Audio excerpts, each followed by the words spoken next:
Daily post Haryana देख रहे हैं आप और मैं हूं आपके साथ शगुन कश्यप। लोकसभा चुनाव से पहले केंद्र सरकार हरकत में आ गई है। देश को चुनाव की रसाकसी से बाहर लाने के लिए केंद्र सरकार ने नई मुहिम शुरू की है। केंद्र सरकार ने इस बारे में पहल करते हुए वन नेशन वन इलेक्शन की नीति पर अब अपना काम करने का मन बना लिया है। तो वहीं केंद्र सरकार ने देश के पूर्व राष्ट्रपति रामनाथ कोविंद को इसका वह अध्यक्ष बनाएंगे। इसी के साथ आपको बता दें कि ये भी कयास लगाए जा रहे हैं कि सरकार जल्द ही संसद में एक सत्र को बुलाकर इस बिल को ला सकती है। देखिए रिपोर्ट।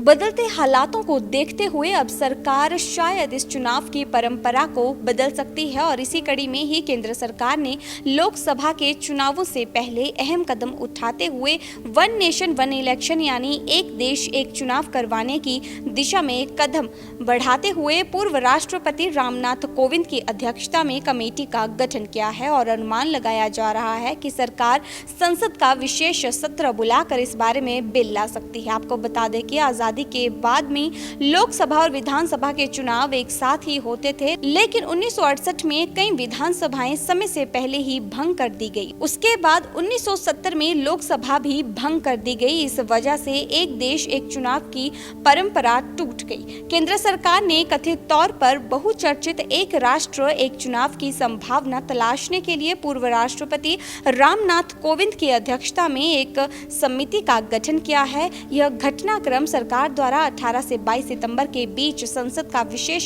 सत्र बुलाए जाने के एक दिन बाद आया है, जिसका एजेंडा गुप्त रखा गया है। देश में चुनावी सुधारों को लेकर सरकार गंभीरता से विचार करने में जुटी है। आगामी दिसंबर में 5 राज्यों में विधानसभा चुनाव होने हैं और अगर सब कुछ तयशुदा कार्यक्रम के मुताबिक चला तो इसके बाद अगले साल मई जून में लोकसभा चुनाव होंगे। आपको बता दें कि कल ही केंद्र सरकार ने 18 से 22 सितंबर तक संसद का विशेष सत्र बुलाने का ऐलान किया था। केंद्र की बनाई कमेटी एक देश एक चुनाव के कानूनी पहलुओं पर गौर करेगी, साथ ही इसके लिए आम लोगों से भी राय लेगी। हालांकि सरकार के इस फैसले से विपक्षी दलों ने आपत्ति जताई है। ऐसे में अब देखना होगा कि क्या सरकार अपने वन नेशन वन इलेक्शन वाली मुहिम में सफल होगी। ये तो आने वाला वक्त ही बताएगा। Bureau report, daily post Haryana. Daily post Haryana देख रहे हैं आप और मैं हूं आपके साथ शगुन कश्यप। लोकसभा चुनाव से पहले केंद्र सरकार हरकत में आ गई है। देश को चुनाव की रसाकसी से बाहर लाने के लिए केंद्र सरकार ने नई मुहिम शुरू की है। केंद्र सरकार ने इस बारे में पहल करते हुए वन नेशन वन इलेक्शन की नीति पर अब अपना काम करने का मन बना लिया है। तो वहीं केंद्र सरकार ने देश के पूर्व राष्ट्रपति रामनाथ कोविंद को इसका वह अध्यक्ष बनाएंगे। इसी के साथ आपको बता दें कि ये भी कयास लगाए जा रहे हैं कि सरकार जल्द ही संसद में एक सत्र को बुलाकर इस बिल को ला सकती है। देखिए रिपोर्ट।